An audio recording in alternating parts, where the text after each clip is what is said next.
Hi guys, welcome back to another video. And in this video we've got two more shirts kindly supplied by the guys over at GA Kits. Check out their details in the description. Have a look on the website here. These are a Chinese manufacturer of reproductions, full disclaimer, but we've just had a couple of shirts sent just to look at a couple of designs. Now this team, it's probably not a recent kit actually. This kit's been around for a few months now, but I wanted to look at these two shirts for a couple of reasons. Firstly, this team recently won the Nations League. Secondly, as you see from this shirt, sadly, we lost a great footballer. So I thought it quite poignant to have a look at their current 2025 shirts. Now, of course, it is Portugal, and we're going to start with the home shirt first and foremost. Now, this is a reproduction of what Puma say are the authentic player version shirts. Now, if you've ever had one of these shirts, even in authentic, you'll notice these feel so thin. It's unbelievable. And I know because I've seen the Manchester City ones, I've seen the authentic ones.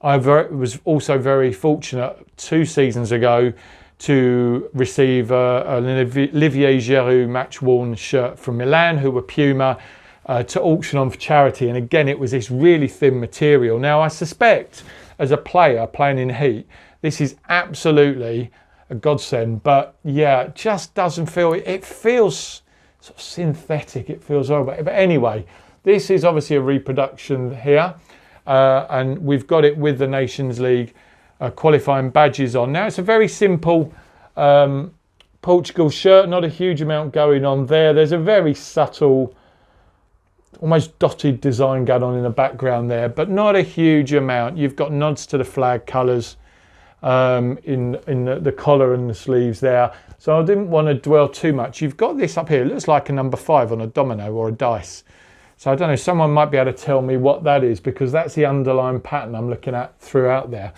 But I don't want to labour this shirt because it feels really horrible, and yeah, thank goodness I'm not a professional footballer who has to wear that material, because it's not great. But as home shirts go, probably not the best or most iconic Portugal home shirt we've ever seen. Now the away one I quite like. Now I loved this away shirt. This for me was an absolute stunner that was worn during the World Cup and the Euro qualifiers, I think it was, wasn't it? So yeah, really nice shirt. Actually, it was worn during the Euros, not the World Cup.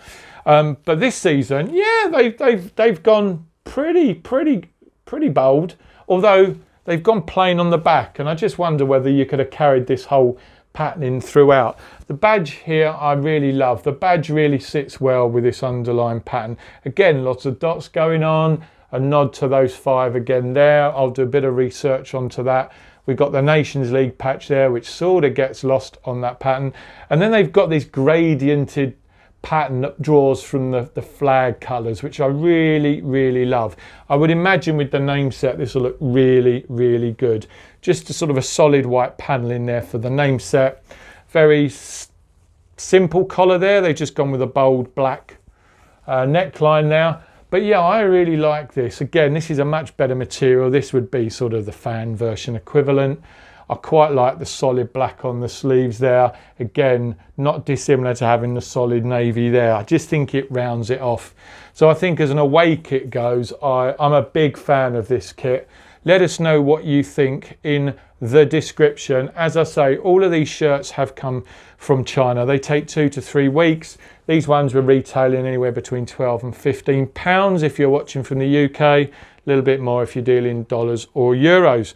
But as always, guys, we really appreciate you tuning in. That was a quick whistle-stop tour, but we just managed to get our hands on those shirts. It felt quite topical right now. So let us know of these two, what would be your preference? And indeed, if you do have an authentic Puma shirt, what do you think of that material? Anyway, as always, guys, do give the video a thumbs up if you enjoyed it. If you haven't already, do subscribe. Thanks for watching. We'll be back again really soon.